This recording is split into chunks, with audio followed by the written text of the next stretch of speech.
મારી ભાભી સવિતા મારા ભાઈની સાથે લગ્ન કરીને આવી ત્યારે ઘરમાં એક નવી ખુશી આવી ગઈ હતી. હું તે સમયે ફક્ત 17 વર્ષનો હતો. મારા ભાઈ કરતાં હું 10 વર્ષ નાનો હતો. ભાભી ખૂબ સરળ, સુંદર અને સ્માર્ટ હતી. મમ્મી કહેતી, આવી વહુ તો આપણા સારા ભાગ્યથી મળવી છે. શરૂઆતમાં દિવસોમાં હું ભાભીને બહુ ઇગ્નોર કરતો. મને લાગતું કે એ મારા ભાઈ માટે છે, મારી દુનિયામાં એની જરૂર નથી. પણ ધીરે ધીરે જાણ થઈ કે ભાભી માત્ર ભાઈ માટે જ નહીં, આખા ઘરની દુનિયા બદલવા આવી છે. ઘર નાનું હતું, પણ ભાભીનો પ્રેમ એટલો મોટો કે બધા માટે પૂરતો હતો. ભાઈ ઓફિસ જાય ત્યારે ભાભી મમ્મીને દવાઓ આપતી, મારી નાની બહેનને સ્કૂલે મૂકવા જતી અને પાછી લાવતી, અને મને ભણવાની જવાબદારી પણ તેણે લઈ લીધી હતી. મને ગણિત બહુ મુશ્કેલ લાગતું. ભાભી રોજ રાત્રે મારી પાસે બેસીને સમજાવતી. એક રાત્રે તો હું ગુસ્સે થઈ ગયો અને પુસ્તકો ફેંકી દીધા. ભાભી શાંતિથી બોલી, દીપ, તારી અંદર શક્તિ છે, બસ પોતાને ઓળખવાની જરૂર છે. એ એક વાક્ય મારા દિલમાં છપાઈ ગયું. એ રાતથી ભાભી ફક્ત ભાભીના નહીં, એમ લાગ્યું કે એ મારા જીવનનો એક માર્ગદર્શક છે.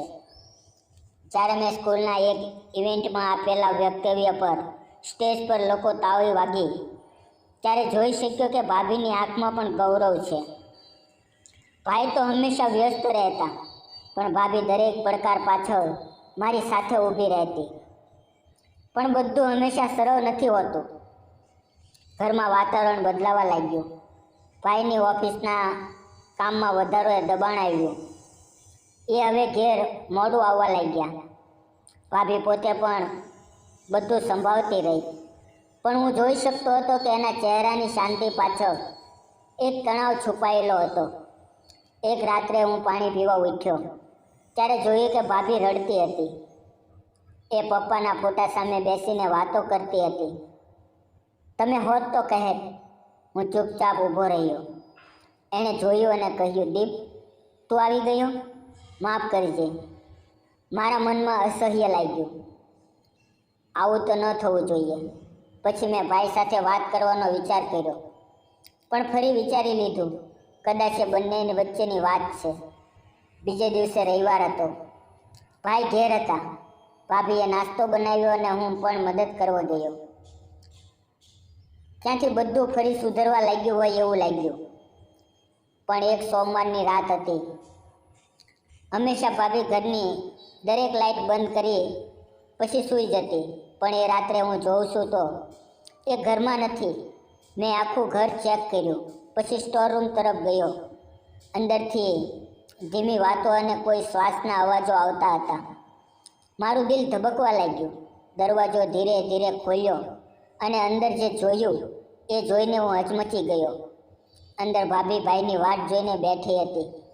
ભાઈના કપડાં, દવાઓ અને એક નાનો કાગળ જેમાં લખ્યું હતું, મારે તને પાછા મેળવવા છે.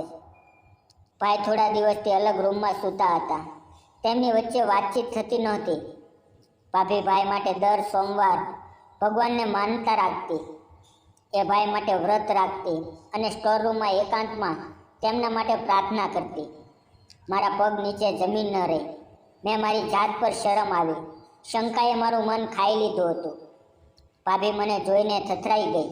એણે પૂછ્યું, તારે કંઈ કામ હતું દીપ? હું ઢળી પડ્યો.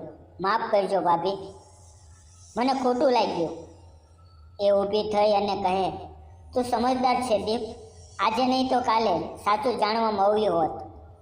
આ ઘટના પછી મેં શીખ્યું, વિશ્વાસ જ દરેક સંબંધની દોરી છે. ભાઈ અને ભાભી ફરીથી નજીક આવ્યા.